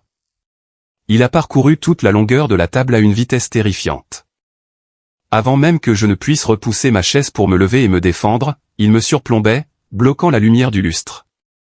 Il s'est penché, a attrapé mon bras gauche au-dessus du coude et a enfoncé ses doigts dans ma chair avec une force désespérée et violente. Ses ongles manucurés ont mordu à travers le tissu en laine coûteux de ma veste de smoking, pinçant la peau sensible en dessous jusqu'à ce qu'elle brûle. Une douleur aiguë et radiante s'est propagée directement jusqu'à mon coude et dans mon épaule. Il s'est penché, mettant son visage rouge et furieux à quelques centimètres du mien. Son souffle était chaud, sentant fort le cabernet qu'il avait bu toute la nuit. « Tu m'écoutes, espèce de petit parasite ingrat et pathétique », a-t-il grondé, sa voix étant un bas sifflement terrifiant destiné uniquement à mes oreilles, mais clairement audible pour les invités assis les plus près de nous. « Tu vas signer ce document juridique tout de suite, ou je jure devant Dieu que je détruirai complètement ta petite vie pathétique. Je te ruinerai dans cette ville. Je te ruinerai à New York, et je veillerai à ce qu'il ne te reste absolument rien d'autre que les vêtements que tu as sur le dos. Tu feras exactement ce que je dis. » La pièce était complètement paralysée. 35 adultes puissants et très influents sont restés figés sur leurs chaises coûteuses, regardant un homme adulte agresser physiquement son propre fils pour un différend immobilier. Personne n'a dit un seul mot. Personne ne s'est levé pour intervenir ou appeler à l'aide. Ils se sont contentés de regarder, complices de leur silence. Je les regardais, mon cœur battant la chamade contre mes côtes, la douleur physique dans mon bras devenant chaude et vive. Je n'ai pas rompu le contact visuel. J'ai refusé de lui laisser voir la peur. « Lâche mon bras », ai-je dit, ma voix étant remarquablement stable, bien que mon adrénaline montait en flèche. « Signe ce foutu papier », a-t-il grogné, resserrant encore sa prise violente jusqu'à ce que je sente un bleu profond se former et se propager sous ses doigts. Puis la lourde porte en bois menant à la cuisine s'est ouverte avec un bruit sourd. « Je ne ferais pas ça si j'étais vous, Henri. » La voix était incroyablement calme, profondément résonnante, et portait l'autorité absolue et incontestable d'un juge fédéral présidant un tribunal. Mon père s'est figé instantanément. Sa prise sur mon bras s'est desserrée d'une fraction de millimètre, juste assez pour que je puisse retirer violemment mon bras de son emprise abusive. J'ai repoussé ma chaise fort et je me suis levé, frottant mon biceps où des marques de croissant rouge foncé commençaient déjà à virer au violet. Se tenant dans le cadre de la porte, parfaitement encadré par les lumières fluorescentes de la cuisine, se trouvait Monsieur Gérard. Il portait un costume anthracite taillé au millimètre près, tenant une mince mallette en cuir noir dans sa main droite. Il avait l'air totalement hors de place dans une salle à manger de banlieue. Pourtant, il imposait l'attention absolue de tout l'espace dès l'instant où il y a posé le pied. Mon père a cligné des yeux rapidement, totalement désorienté par l'intrusion soudaine d'un inconnu dans sa maison sécurisée. « Qui le diable êtes-vous » a exigé Henri, essayant de gonfler à nouveau sa poitrine pour reprendre désespérément le contrôle de sa salle à manger. « C'est une affaire familiale privée. Vous êtes en violation de propriété privée. » Monsieur Gérard n'a pas cligné des yeux. Il n'a pas bronché. Il a marché lentement et délibérément dans la salle à manger, ses chaussures en cuir coûteuses ne faisant absolument aucun bruit sur le sol en bois dur. « Je m'appelle Arthur Gérard », a-t-il dit, sa voix résonnant puissamment dans la pièce mortellement silencieuse. « Je suis le fondateur et associé senior du cabinet Gérard et associé à Manhattan. Et ce que vous venez d'appeler de manière arrogante une affaire familiale privée est légalement définie dans cet État comme des voies de fait. Des coups et blessures et de la coercition criminelle commis devant 35 témoins distincts. » Le visage de mon père s'est complètement vidé de sa couleur, le laissant blanc comme un linge. Je pensais que le pire était passé. J'avais tellement tort. L'exécution ne faisait que commencer. Le silence qui a immédiatement suivi la présentation juridique froide de Monsieur Gérard était absolu et terrifiant. On aurait pu entendre une épingle tomber sur le épais tapis perse. Les invités riches assis autour de la table en acajou étaient complètement paralysés, leurs grands yeux allant frénétiquement de mon père furieux au visage rouge à la présence imposante et calme de mon patron. « Sortez de ma maison immédiatement », a craché mon père, pointant un doigt tremblant vers la porte d'entrée, bien que sa voix manquait totalement de la conviction terrifiante qu'elle possédait quelques instants plus tôt. « Vous n'avez absolument rien à faire ici. C'est un événement privé sur invitation uniquement. Je vais appeler la police. En fait, Henri, je vous suggère fortement de ne pas appeler les autorités pour le moment, a dit Monsieur Gérard doucement, mettant une main lente et délibérée dans la poche de sa veste sur mesure. Il a sorti une carte couleur crème épaisse et familière et l'a jetée désinvolgemment sur la table à manger. Elle a atterri avec un bruit sourd juste à côté de la saucière en argent. Je possède une invitation écrite formelle. Vous l'avez explicitement envoyée à mon bureau de Manhattan il y a 3 semaines, espérant désespérément solliciter les investissements en capital substantiel de mon cabinet pour vos entreprises immobilières commerciales en déclin. Et étant donné que je suis également l'exécuteur testamentaire légalement désigné du domaine de Théophile, j'ai considéré qu'il était de mon devoir professionnel strict d'assister à ce petit rassemblement. Mon père a fixé sa propre invitation comme s'il s'agissait d'un serpent venimeux prêt à attaquer. Tante Bérénice, serrant son verre de vin, a poussé un petit hoquet de pure horreur. Mathieu était devenu complètement rigide près de la cheminée, sa prise sur son verre de scotch rendant ses articulations blanches. Monsieur Gérard a marché vers la table de service latérale, ignorant complètement le personnel de restauration qui s'était figé avec des plateaux dans les mains, et a posé sa mince mallette en cuir noir. Le déclic métallique lourd des serrures en laiton s'ouvrant a résonné exactement comme le marteau d'un juge dans la pièce silencieuse. Vous vous êtes tenu devant vos distingués invités ce soir et avez prétendu à tort que votre père Théophile souffrait d'une grave démence, a dit Gérard en sortant une pile d'anciens dossiers médicaux. Vous avez affirmé haut et fort qu'il était confus, sénile, fondamentalement incapable de prendre des décisions juridiques et financières judicieuses concernant sa propre propriété de 2,8 millions de dollars. Il était complètement sénile, s'est écriée ma mère soudainement, retrouvant enfin sa voix. Elle s'est levée de sa chaise, pointant un doigt tremblant directement vers moi. Sébastien a manipulé un vieil homme malade et mourant. Il l'a complètement isolé de nous et l'a forcé à changer le testament pour voler son propre frère. Gérard n'a même pas pris la peine de regarder dans la direction de ma mère. Il a simplement brandi le premier document certifié pour que la pièce puisse le voir. Ceci, a annoncé Gérard, sa voix portant le poids immense d'une vérité incontestable, est une évaluation neurologique indépendante complète. Elle a été réalisée exactement 48 heures avant que Théophile ne signe son testament final. Elle a été réalisée personnellement par le docteur Artaud, chef de la neurologie à l'hôpital général. La conclusion médicale est totalement sans ambiguïté. Théophile possédait une capacité cognitive parfaite, une rétention mémorielle parfaite et une fonction exécutive complète. Il était mentalement plus affûté à 89 ans que la grande majorité des personnes assises dans cette pièce. Gérard a jeté l'évaluation médicale certifiée sur la table à manger. Elle a glissé doucement sur le lin et s'est arrêtée juste devant l'un des conseillers municipaux qui a immédiatement regardé en bas vers l'entête officielle de l'hôpital, les yeux écarquillés par le choc. De plus, a continué Gérard en fouillant à nouveau dans la mallette et en sortant une petite tablette numérique élégante, Théophile savait exactement qui vous étiez. Il connaissait intimement vos défauts de caractère. Il savait sans l'ombre d'un doute que vous tenteriez d'intimider, de contraindre et de menacer légalement Sébastien pour qu'il abandonne ce qui lui revenait de droit. Donc, pour s'assurer qu'il n'y ait absolument aucune ambiguïté juridique devant le tribunal des successions, nous avons enregistré une déclaration sous serment vidéo en haute définition le jour de la signature. Gérard a tapé sur l'écran de la tablette et l'a tournée, la plaçant soigneusement sur le petit support en bois de la table de service. Il l'a rapidement connecté via Bluetooth au système d'enceinte de la pièce. Le même système coûteux qui jouait de la musique classique douce quelques minutes auparavant.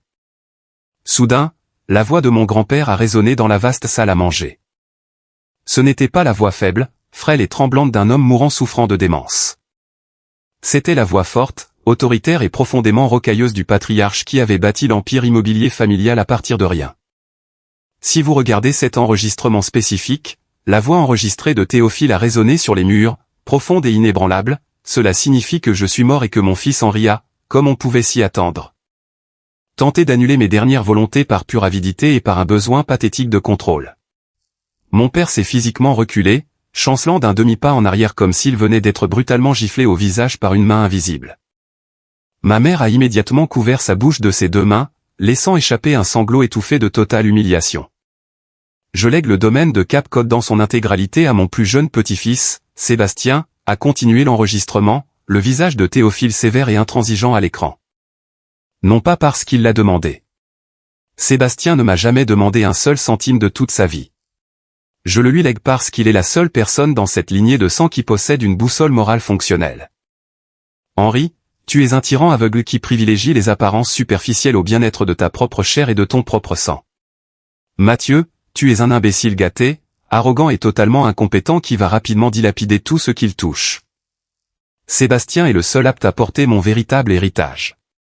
Si quelqu'un dans cette famille tente de contester ce testament, il fera face à la dévastatrice colère juridique d'Arthur Gérard et de son cabinet.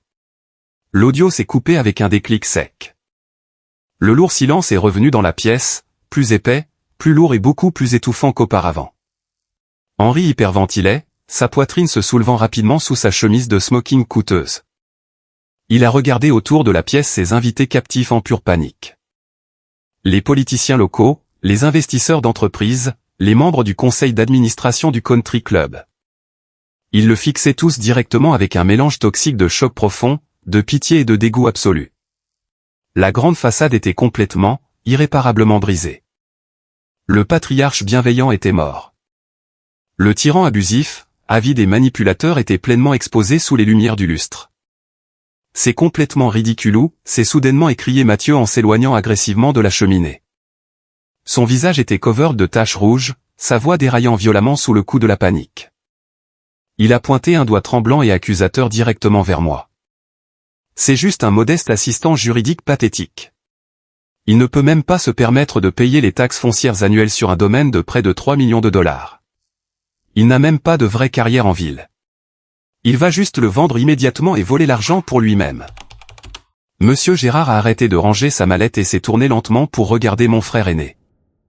L'avocat senior a souri, et c'était sans aucun doute l'expression la plus terrifiante et prédatrice que j'avais jamais vue sur un visage humain. Un assistant juridique, a répété Gérard lentement, laissant le mot rouler dans sa bouche comme une mauvaise blague. Il m'a regardé en me soulevant un sourcil, puis a regardé à nouveau Mathieu. Est-ce vraiment ce qu'il vous a dit? Est-ce ce que vous croyez sincèrement? Gérard a détourné son attention de Mathieu et a regardé directement vers le fauteuil en cuir à haut dossier près de la baie vitrée enneigée, où le milliardaire aux cheveux argentés était assis dans un silence médusé. Monsieur Rochefort, a dit Gérard, son ton passant de la moquerie agressive à une courtoisie professionnelle très respectueuse.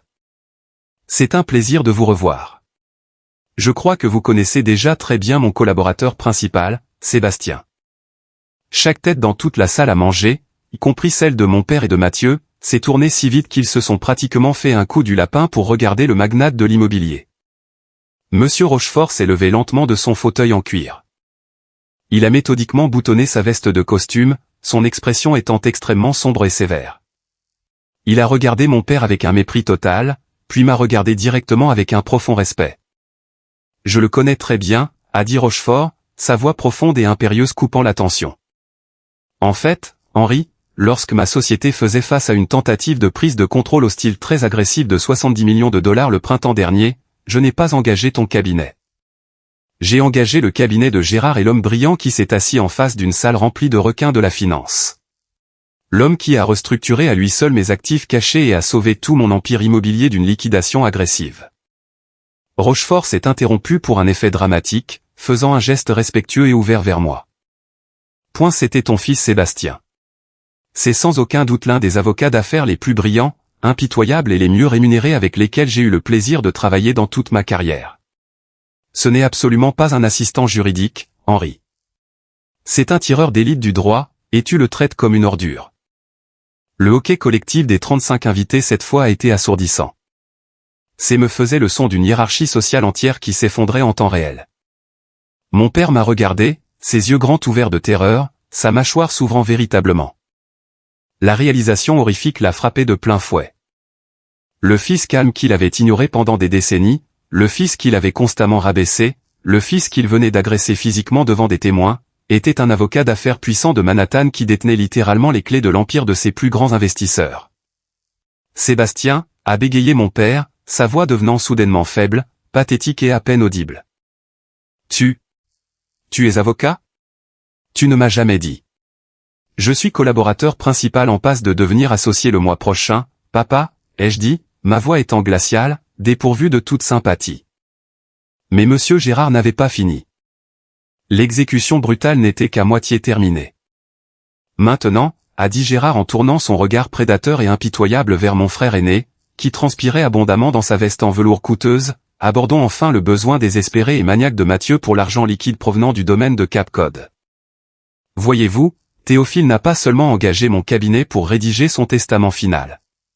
Il m'a formellement nommé fiduciaire légal principal du fonds d'affectation spéciale très restreint de Mathieu. Les yeux de Mathieu se sont agrandis de terreur pure. Il a fait un pas chancelant en arrière. Tais-toi, a sifflé Mathieu, des postillons volant de ses lèvres. Ne vous avisez pas de dire un mot de plus. Vous avez la confidentialité professionnelle. Vous ne pouvez pas divulguer cela. Vous êtes le bénéficiaire du fonds, Mathieu. Vous n'êtes absolument pas mon client, a corrigé Gérard avec fluidité en tirant un dernier dossier très mince de sa mallette. En tant que fiduciaire légal, j'ai un accès juridique complet à vos vérifications d'antécédents financiers pour m'assurer que l'intégrité du fonds n'est pas compromise par une activité criminelle. Et la vérification approfondie que j'ai effectuée la semaine dernière était une lecture absolument passionnante. Gérard a regardé lentement autour de la pièce, s'assurant absolument que chaque investisseur et politicien écoutait attentivement chaque mot. Mathieu, a annoncé Gérard à haute voix, accumule actuellement plus de 600 000 $ de dettes de jeux clandestines totalement illégales. Il doit cette somme massive à des prêteurs très louches et totalement non réglementés qui pratiquent des taux d'intérêt d'usuriers. Cette Porsche neuve actuellement garée dans l'allée est lourdement engagée contre un prêt hypothécaire prédateur qui a 3 mois de retard de paiement. Mathieu est complètement et totalement en faillite. La seule et unique raison pour laquelle il essaie désespérément de voler l'héritage légitime de son frère ce soir est de pouvoir liquider immédiatement la maison de Cap Code à perte et rembourser ses bookmakers avant qu'ils ne lui brisent littéralement les jambes. Ma mère a poussé un cri perçant de pure agonie et s'est effondrée physiquement sur sa chaise, enfouissant son visage dans la nappe. Mon père est resté figé, fixant son enfant chéri. Le fils qu'il avait vénéré aveuglément. Le fils sur lequel il avait bâti tout son héritage et son identité. Mathieu, a chuchoté mon père, sa voix brisée par une dévastation totale. 600 000 $. L'entreprise. Dis-moi que tu n'as pas utilisé les comptes de la société. J'allais tout récupérer, papa. A hurlé Mathieu de manière hystérique, des larmes coulant sur son visage rouge alors que toute sa vie frauduleuse fabriquée s'effondrait spectaculairement devant l'élite de la ville. J'avais juste besoin de la maison. Si Sébastien me donnait cette foutue maison, je pouvais tout régler. Je pouvais les rembourser. C'est sa faute s'il est si égoïste. C'était un homme adulte de 32 ans debout dans un smoking en velours sur mesure, sanglotant de manière incontrôlable et rejetant la faute sur son jeune frère pour sa propre addiction au jeu et ses dettes criminelles. C'était la chose la plus pathétique et répugnante que j'ai jamais vue de toute ma vie. L'impact immédiat et brutal des révélations juridiques dévastatrices de Gérard a été exactement comme regarder un horrible accident de voiture au ralenti. L'environnement immaculé et méticuleusement entretenu du dîner de Noël de mes parents s'était complètement dégradé en une horreur chaotique absolue. Les invités riches ne restaient plus assis dans un silence étonné et poli. Le charme puissant de la famille était complètement et définitivement brisé.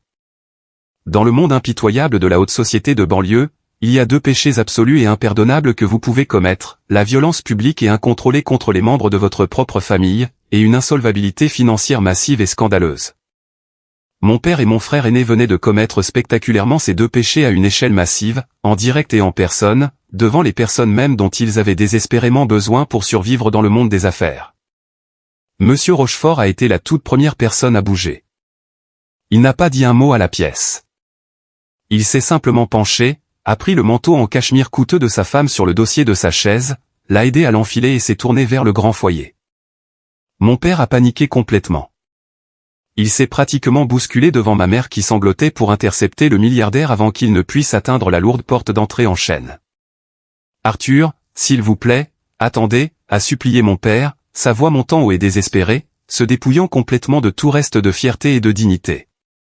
C'est juste un malentendu familial mineur et embarrassant. Mon fils ne va pas bien. Le projet de réaménagement du centre-ville est toujours complètement sécurisé. Nous sommes entièrement prêts à lancer le chantier le mois prochain comme prévu. Vous avez ma parole absolue. Monsieur Rochefort s'est arrêté net. Il s'est lentement retourné et a regardé mon père avec des yeux si froids qu'ils auraient pu geler l'océan Atlantique. Henri, a dit Rochefort, sa voix étant basse, stable et intentionnellement assez forte pour que chaque guest restant dans la pièce puisse l'entendre avec une clarté cristalline. J'ai bâti tout mon empire immobilier en m'associant strictement avec des hommes d'intégrité et de vision. Tu viens d'agresser physiquement ton propre fils pour un bien immobilier. Ton héritier désigné se noie dans des dettes de jeu illégales et te ment directement en face sur les finances de ta société. Toute ta structure d'entreprise n'est qu'un château de cartes fragile qui n'attend qu'une brise pour s'effondrer. Si tu penses une seule seconde que je te confierai un seul centime de mon capital après avoir été témoin de ce cirque absolu, tu es infiniment plus délirant que tu ne l'affirmais à propos de ton père. Rochefort a contourné mon père, refusant de le regarder à nouveau. Mes avocats d'affaires enverront les avis formels de résiliation de contrat par coursier lundi matin. N'essayez plus jamais de contacter mon bureau.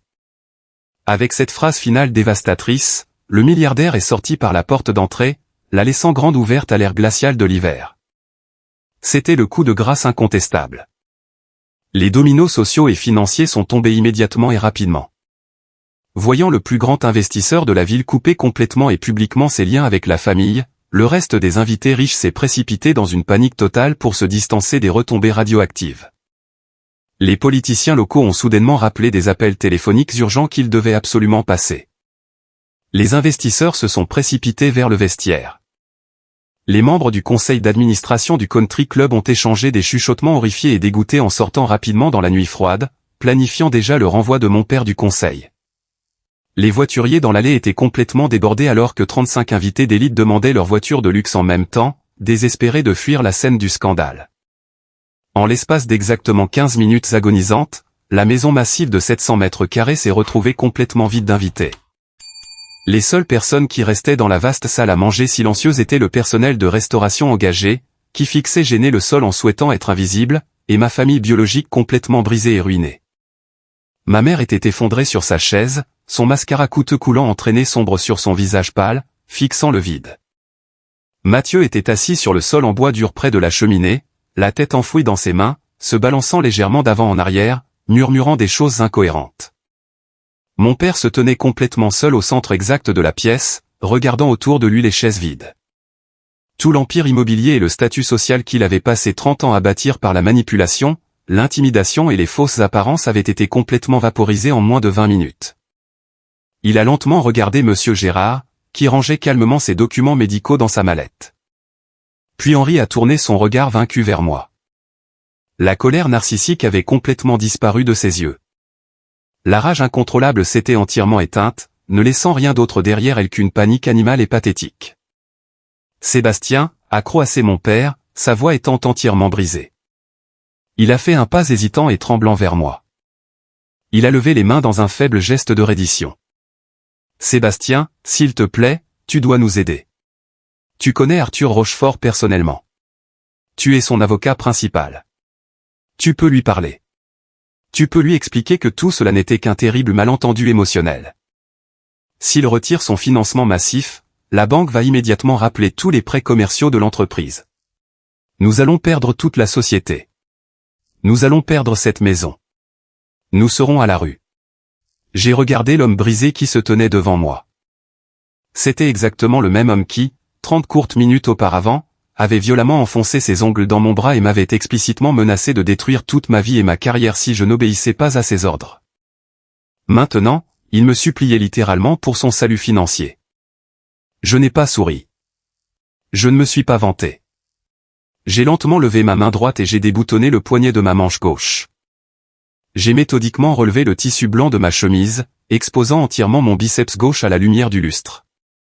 Là, bien visible et incontestable sur ma peau pâle, se trouvaient 4 bleus profonds en forme de croissant où ses ongles avaient brutalement mordu ma chair. J'ai levé mon bras bien haut, le forçant à regarder directement les dommages physiques qu'il venait d'infliger à son propre fils. « Tu vois ça, Henri ?» ai-je demandé, ma voix étant complètement dépourvue de toute émotion. Je ne me sentais plus en colère. Je ne me sentais plus triste ni trahi. Je me sentais juste complètement et merveilleusement détaché de ces gens. C'est ton véritable héritage. C'est ce que tu fais aux gens qui ne rentrent pas parfaitement dans ton récit fabriqué et contrôlable. Tu les blesses jusqu'à ce qu'ils se soumettent. Il a fixé les bleus sombres sur mon bras, sa bouche s'ouvrant et se fermant silencieusement comme un poisson hors de l'eau, totalement incapable de former un seul mot cohérent pour sa défense. Je fixe une limite juridique absolue, ferme et inatteignable ici même, dès maintenant, devant des témoins, lui ai-je dit en baissant mon bras et en roulant méthodiquement ma manche pour couvrir les marques d'agression. Je garde le domaine de Cap Cod. Il m'appartient entièrement comme Théophile le voulait. Si toi, si Mathieu, ou si n'importe qui d'autre dans cette famille profondément toxique tente un jour de me contacter, d'appeler mon cabinet ou de poser le pied près de ma propriété, je déposerai immédiatement une plainte officielle à la police pour coups et blessures. J'ai 35 témoins très crédibles et un avocat d'affaires d'élite de Manhattan qui t'ont vu le faire. Je te traînerai devant le tribunal pénal et je veillerai personnellement à ce que tu passes du temps dans une cellule de prison. Ma mère a poussé un nouveau cri perçant de désespoir absolu depuis sa chaise, mais je l'ai complètement ignoré. Elle avait fait son choix lorsqu'elle m'avait dit que je n'étais plus son fils. Joyeux Noël, Henri, ai-je dit doucement. Je me suis retourné, j'ai pris mon lourd manteau d'hiver sur le dossier de la chaise et je suis sorti par la porte d'entrée aux côtés de Monsieur Gérard. L'air glacial de l'hiver m'a frappé le visage dès que j'ai mis le pied dehors. Et pour la toute première fois depuis 29 ans, j'ai enfin pu prendre une inspiration profonde, complète et sans restriction. Exactement un an plus tard, le monde semblait complètement et fondamentalement différent. Le mois de mars suivant, j'ai été officiellement et à l'unanimité promu associé au cabinet Gérard et Associés. L'annonce prestigieuse a été faite dans la grande salle de conférence vitrée du cabinet, avec du champagne coûteux et des applaudissements sincères de mes collègues respectés. Grégoire, le collaborateur arrogant qui avait stupidement essayé de menacer ma carrière avec des rumeurs sans fondement sur de la maltraitance de personnes âgées, était notablement absent de la célébration. Il avait démissionné discrètement et de manière embarrassante 2 semaines plus tôt, juste après que ses heures facturables aient chuté à des niveaux historiquement bas et que les associés seniors se soient enfin rendus compte qu'il était inutile dans un vrai tribunal. J'ai déménagé mes affaires dans un grand et magnifique bureau d'angle offrant une vue imprenable sur Central Park, complètement libéré des ombres suffocantes de mon passé. Quant à ma famille biologique, les conséquences sévères de ce dîner de Noël désastreux ont été rapides, brutales et totalement dévastatrices. Sans l'investissement en capital crucial de M. Rochefort pour maintenir le navire à flot, la banque régionale a immédiatement rappelé tous les prêts commerciaux en cours sur la société immobilière de mon père. Henri a été légalement contraint de déposer le bilan avant la fin de l'été. Le domaine colonial massif de 700 mètres carrés où j'avais grandi, la forteresse de leur supériorité fabriquée, a été vendu discrètement avec une réduction embarrassante à un promoteur rival juste pour couvrir les dettes immédiates de l'entreprise. La vie de Mathieu s'est complètement effondrée sous le poids de ses propres mensonges. Les prêteurs prédateurs ont saisi sa Porsche argentée directement dans l'allée de sa maison de banlieue au milieu de la nuit. Sa femme Delphine, complètement dégoûtée par l'ampleur de son addiction secrète au jeu et totalement terrifiée par le manque soudain de luxe et de sécurité financière, a immédiatement demandé le divorce et a obtenu la garde légale exclusive de leurs enfants. Aux dernières nouvelles que j'ai eues par le reste de la famille, Mathieu vivait dans un modeste appartement d'une pièce de l'autre côté de la ville et avait enfin été contraint par un juge de s'inscrire dans un centre de désintoxication pour sa grave addiction au jeu. Je ne me suis pas vanté de leur ruine absolue. Je n'ai pas célébré leur chute brutale. Je m'en fichais simplement. Ils m'étaient désormais complètement étrangers, des fantômes d'une vie passée à laquelle j'avais réussi à échapper. Mais il y a eu un dernier rebondissement profondément choquant dans toute cette saga que je n'avais pas vu venir. Fin novembre, quelques semaines avant Thanksgiving, j'ai reçu une épaisse lettre manuscrite par la poste à mon bureau de New York. L'adresse de retour sur l'enveloppe était une modeste maison louée dans un code postal complètement différent et à revenus beaucoup plus faibles. J'ai reconnu l'écriture immédiatement. C'était ma mère, Éléonore. Je me tenais près de mon bureau, tenant la lettre, et j'ai failli la jeter directement dans la destructrice de documents, honorant fermement ma propre limite stricte et sans contact. Mais une curiosité morbide a pris le dessus, et j'ai soigneusement ouvert l'enveloppe. Ce n'était pas une menace. Ce n'était pas une demande d'aide financière arrogante. C'était une confession complète et dévastatrice de plusieurs pages. Dans la lettre tachée de larmes, Éléonore avouait que la ruine financière totale de la famille n'était pas seulement la faute de Mathieu, et ce n'était pas seulement l'arrogance écrasante de mon père. Elle a avoué que pendant les 5 dernières années, elle avait secrètement et systématiquement détourné de l'argent des comptes de retraite personnels de mon père et des réserves de trésorerie d'urgence de la société. Elle avait secrètement contracté une 2e hypothèque sur la maison. Elle avait discrètement transféré des centaines de milliers de dollars directement à Mathieu pour couvrir ses dettes de jeu antérieures plus petites, essayant désespérément de protéger l'image sans défaut de son enfant chéri parfait de la colère explosive inévitable de mon père. C'était elle qui avait complètement vidé le filet de sécurité financière de la famille. C'était elle qui avait fondamentalement affaibli la liquidité de la société bien avant que M. Rochefort ne retire officiellement son financement. Elle a écrit que la culpabilité écrasante d'avoir vu l'Empire s'effondrer complètement, sachant qu'elle avait activement donné à Mathieu les outils financiers pour creuser sa propre tombe, la dévorait chaque jour. Elle suppliait pour obtenir mon pardon. Elle demandait avec un profond désespoir si nous pouvions simplement nous rencontrer pour une rapide tasse de café en ville juste pour parler et essayer de guérir. J'ai lu la longue lettre 2 fois, absorbant l'ampleur de sa tromperie. Je n'ai pas ressenti une vague soudaine de colère. J'ai juste ressenti un sentiment profond de pitié pour une femme profondément imparfaite qui avait complètement détruit toute sa vie, son mariage et sa famille juste pour maintenir la toxique illusion d'un enfant chéri parfait. J'ai pris la lettre, je l'ai placée fermement dans ma destructrice de documents et j'ai regardé les lames de métal tranchantes transformer sa confession désespérée en confettis insignifiants. Je n'ai pas répondu à la lettre. Je ne l'ai pas appelée. J'ai maintenu ma limite absolue sans compromis. Le pardon ne signifie pas accorder à quelqu'un une réentrée immédiate dans votre vie paisible pour qu'il puisse vous infecter à nouveau avec son chaos et sa toxicité. La vraie guérison signifie parfois s'éloigner et ne plus jamais regarder en arrière, peu importe à quel point il supplie. Ce Noël dernier, je n'ai pas passé les fêtes assis à l'extrémité sombre et isolée d'une longue table en acajou, entouré d'inconnus arrogants et de parents abusifs. Au lieu de cela, j'ai fièrement organisé Noël dans le domaine de Cap Cod, ma maison. J'avais passé toute l'année à rénover soigneusement la belle ancienne demeure, à peindre les murs de couleurs vives, à moderniser la grande cuisine, mais en gardant le bureau préféré de mon grand-père Théophile exactement comme il l'avait laissé. Il sentait encore légèrement ses vieux livres et son tabac à pipe doux. La maison était incroyablement chaleureuse, lumineusement éclairée et remplie d'un rire sincère et sans restriction. J'ai invité ma meilleure amie et collègue, Camille, qui est venue avec son nouveau fiancé. Monsieur Gérard a assisté à l'événement, laissant complètement son personnage d'avocat intimidant et impitoyable à Manhattan, se détendant confortablement près du feu rugissant avec un verre de bon bourbon âgé. Quelques autres amis proches de la faculté de droit sont venus passer le long week-end de fête. Nous avons cuisiné un grand repas ensemble dans la cuisine. Personne ne portait de smoking rigide ou de robe du soir inconfortable. Personne ne se vantait agressivement des rendements de l'immobilier commercial ou des comptes bancaires offshore. Nous étions simplement assis autour de la lourde table en bois de la salle à manger, mangeant de la nourriture excellente, buvant du bon vin et écoutant le son rythmé des vagues qui se brisaient contre les falaises juste à l'extérieur de la fenêtre. Après le dîner, je suis sorti seul sur le porche arrière. L'air d'hiver était glacial, me mordant vivement les joues, mais il semblait incroyablement propre, pur et vivifiant. J'ai regardé la vaste et sombre étendue de l'océan Atlantique, la lumière de la lune se reflétant magnifiquement sur l'eau agitée. J'ai pensé au grand-père Théophile. J'ai pensé à l'incroyable cadeau qui avait changé ma vie qu'il m'avait offert. Ce n'était pas seulement une maison de 2,8 millions de dollars.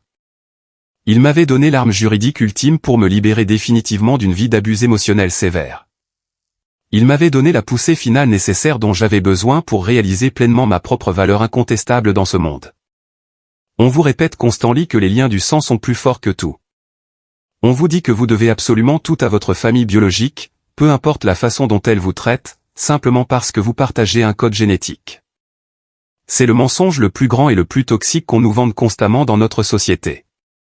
La famille n'est absolument pas définie par le sang. La famille est définie par le respect mutuel, par un soutien inébranlable et par les personnes qui choisissent de se tenir à vos côtés et de se battre pour vous lorsque vous êtes au plus bas.